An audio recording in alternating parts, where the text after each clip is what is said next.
I didn't sleep that night.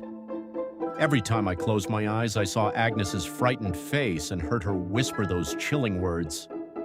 Something followed you here. The scratching on my window had stopped before dawn, but I couldn't shake the feeling that someone or something had been watching me from the darkness. When the first rays of sunlight slipped through the curtains, I finally gathered the courage to look outside. There was nothing. No footprints, no broken branches, no marks on the window. It was as if the entire night had never happened. I almost convinced myself I had imagined everything. Then my grandmother called me downstairs. Her face was pale. She held a folded newspaper with trembling hands. "Peter is dead," she whispered. A cold wave washed over me. Peter was one of the friendliest men in the village. The day before, I had seen him repairing the fence around his farm while laughing with his neighbors. Now he was gone. The villagers said someone had found his body near the river just after sunrise.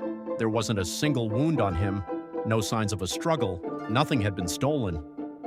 But everyone who saw his face said the same thing. His eyes were wide open, his mouth frozen in a silent scream. He looked as though he had died after witnessing something too terrifying for words. Nobody could explain it, but everyone remembered seeing Agnes speak to him the previous evening. She had begged him not to leave his house after sunset. Peter had laughed. Now the entire village was terrified. That afternoon, I noticed something strange.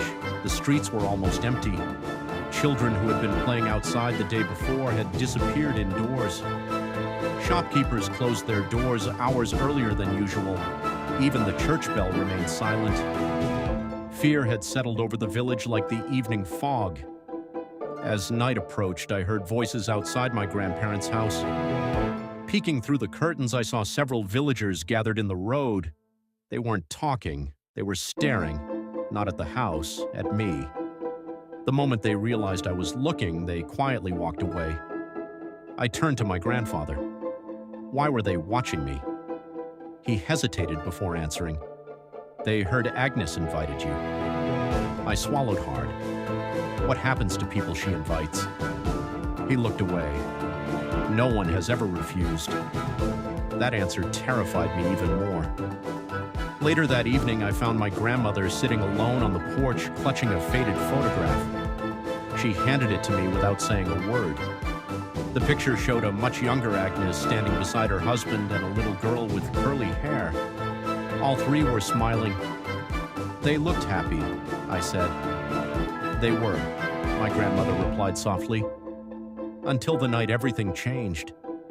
She explained that Agnes's daughter had vanished on her 10th birthday. Some believed she had wandered into the forest. Others whispered that something from the woods had taken her. The search lasted nearly a month.